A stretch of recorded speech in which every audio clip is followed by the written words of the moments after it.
একবার কল্পনা করে দেখুন তো, আপনি ভারতের কোনো এক অখ্যাত ছোট শহরের এক পুরনো জীর্ণ ঘরে বসে আছেন।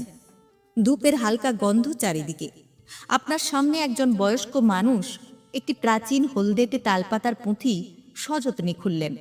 তিনি আপনার দিকে একবারও তাকালেন না, কিন্তু হঠাৎ গম্ভীর গলায় তিনি বলতে শুরু করলেন আপনার বাবার নাম, আপনার মায়ের নাম, এমনকি আপনার জীবনের এমন এক গোপন অধ্যায় যা আপনি আজ পর্যন্ত পৃথিবীর কাউকে বলেননি। আপনার বুকের ধকপকানি বেড়ে গেল। আপনি অবাক হয়ে জিজ্ঞেস করলেন, আপনি এসব জানলেন কিভাবে? আমি তো আপনাকে কিছুই বলিনি। সেই বৃদ্ধ মানুষটি একটু মৃদু হাসলেন, চশমার উপর দিয়ে তাকিয়ে শান্তভাবে বললেন, এসব আমি বলছি না বাছা, এসব আজ থেকে ৫,০০০ বছর আগেই এই তালপাতার পুঁথিতে লিখে রাখা হয়েছে। শুনতে অবিশ্বাস্য মনে হচ্ছে, রূপকথার মতো লাগছে, কিন্তু ভারতের প্রাচীন ইতিহাসে এমন এক পরম বিস্ময় লুকিয়ে আছে যার নাম ভৃগু সংহিতা। আজকের ভিডিওতে আমরা জানব সেই রহস্যময় পাণ্ডুলিপির গল্প যা হাজার বছর ধরে আধুনিক বিজ্ঞান আর মানুষের যুক্তিবোধকে চ্যালেঞ্জ জানিয়ে আসছে। সত্যিই কি আমাদের জীবনের প্রতিটা মুহূর্ত আগে থেকেই কেউ লিখে রেখে গেছেন, নাকি এর পিছনে আছে গভীর কোনো বিজ্ঞান? নমস্কার, বুক বাইট বাংলা চ্যানেলে আপনাদের সবাইকে স্বাগত জানাচ্ছি। এই গল্পের শুরু আজ থেকে হাজার হাজার বছর আগে। সময়টা তখন বৈদিক যুগ। হিমালয়ের কোলে ধ্যানমগ্ন এক ঋষি, যার নাম মহর্ষি ভৃগু। হিন্দু শাস্ত্র মতে তিনি ছিলেন ব্রহ্মার মানসপুত্র এবং সপ্তর্ষিদের অন্যতম। মহর্ষি ভৃগু বিশ্বাস করতেন এই বিশাল মহাবিশ্বে কোনো কিছুই আসলে এলোমেলো নয়। গ্রহ নক্ষত্রের প্রতিটি চলন, প্রতিটি কম্পন মানুষের জীবনের ওপর এক গভীর প্রভাব ফেলে।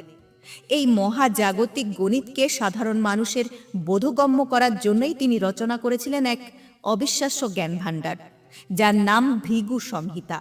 কথিত আছে ভৃগু সংহিতায় প্রায় ৫ লক্ষেরও বেশি জন্মছক বা কোষ্ঠী সংরক্ষিত আছে। এই ছকগুলো এমনভাবে তৈরি যেখানে পৃথিবীর কোটি কোটি মানুষের অতীত, বর্তমান আর ভবিষ্যৎ সবকিছুর প্রতীকছবি পাওয়া যায়। বলা হয় এটি কেবল একটি বই নয়, এটি হলো মানব ইতিহাসের সবচেয়ে রহস্যময় ডেটাবেস, যেখানে আপনার জন্ম থেকে মৃত্যু পর্যন্ত সব গুরুত্বপূর্ণ মোড় আগে থেকেই রেকর্ড করা আছে। এখন প্রশ্ন জাগতে পারে, হাজার বছর আগে এটা কিভাবে সম্ভব হলো? এখানেই লুকিয়ে আছে এক বিস্ময়কর গণিত। মহর্ষি ভৃগু ৯টি গ্রহ এবং জ্যোতিষশাস্ত্রের ১২টি ঘরের কয়েক কোটি সম্ভাব্য অবস্থান বিশ্লেষণ করেছিলেন। আধুনিক গণিতের ভাষায় একে বলা হয় সম্ভাবনার এক জটিল জাল। ভাবুন তো একবার, যখন পৃথিবীতে কোনো সুপার কম্পিউটার ছিল না, কোনো ক্যালকুলেটর ছিল না, তখন একজন মানুষ শুধু ধ্যানের শক্তিতে আর মেধা দিয়ে এমন এক গাণিতিক কাঠামো তৈরি করেছিলেন কিভাবে, যা আজও নির্ভুলভাবে কাজ করে। কিন্তু এই অমূল্য সম্পদ আমরা পুরোপুরি ধরে রাখতে পারিনি। ইতিহাসের পাতায় তক্ষশিলা আর নালন্দা বিশ্ববিদ্যালয়ের ধ্বংসের গল্প আমরা সবাই জানি। যখন এই শিক্ষা কেন্দ্রগুলো জ্বালিয়ে দেওয়া হয়েছিল, তখন লক্ষ লক্ষ পাণ্ডুলিপির সাথে ভৃগু সংহিতার বড় একটা অংশ ছাই হয়ে যায়। তবে কিছু নিবেদিত প্রাণপণ্ডিত নিজেদের জীবনের ঝুঁকি নিয়ে এই সংহিতার কিছু অংশ বাঁচাতে পেরেছিলেন।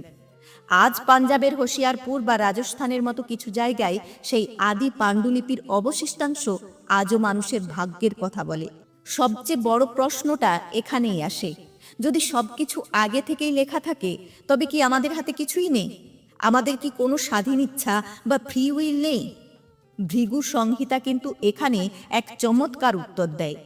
এই শাস্ত্র অনুযায়ী জীবনটা অনেকটা ম্যাপের মতো। ম্যাপ আপনাকে রাস্তা দেখাবে, কিন্তু সেই রাস্তায় আপনি কত দ্রুত হাঁটবেন বা কোন মোড় নেবেন সেটা সম্পূর্ণ আপনার সিদ্ধান্ত। অর্থাৎ ভাগ্য আপনাকে সুযোগ দেয়, কিন্তু কর্মফল সেই সুযোগকে বাস্তবে রূপ দেয়। আজকাল ভৃগু সংহিতার নামের পথে ঘাটে অনেক ভণ্ডামি চলে, তাই কিছু বিষয় মাথায় রাখা খুব জরুরি। আসল ভৃগু সংহিতা সবসময় প্রাচীন তালপাতা বা জীর্ণ হাতে লেখা কাগজে থাকে। আসল পাঠক আপনার কাছে প্রশ্ন করবেন না, বরং আপনার বুড়ো আঙুলের ছাপ বা জন্মছক দেখেই তিনি আপনার পরিচয় বলা শুরু করবেন। মনে রাখবেন, যারা কেবল ভয় দেখায় তারা আসল নয়।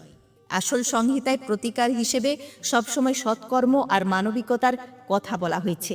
ভিডিও শেষে এসে একটি অদ্ভুত অনুভূতি হয়, তাই না? এই মহাবিশ্বে কি সত্যি কোনো কিছুই আকস্মিক নয়? আপনি যে আজ ঠিক এই মুহূর্তে আমার এই কথাগুলো শুনছেন, এটাও কি হাজার হাজার বছর আগে মহাকালের কোনো এক ধূসর পাতায় লেখা ছিল? আপনার জীবনের দিকে একবার ফিরে তাকান। এমন কি কোনো ঘটনা ঘটেছে যা আপনার মনে হয়েছে আগে থেকেই নির্ধারিত ছিল? নাকি আপনি বিশ্বাস করেন আপনি আপনার ভাগ্যের একমাত্র কারিগর? আপনার মতামত আমার কমেন্টে জানান, কারণ মানুষের জীবনের এই রহস্যের সমাধান হয়তো কোনো বইতে নেই, আছে আপনার নিজের অভিজ্ঞতায়। ভালো লাগলে ভিডিওটি শেয়ার করুন। দেখা হবে মহাকালের পরবর্তী কোনো গল্পে।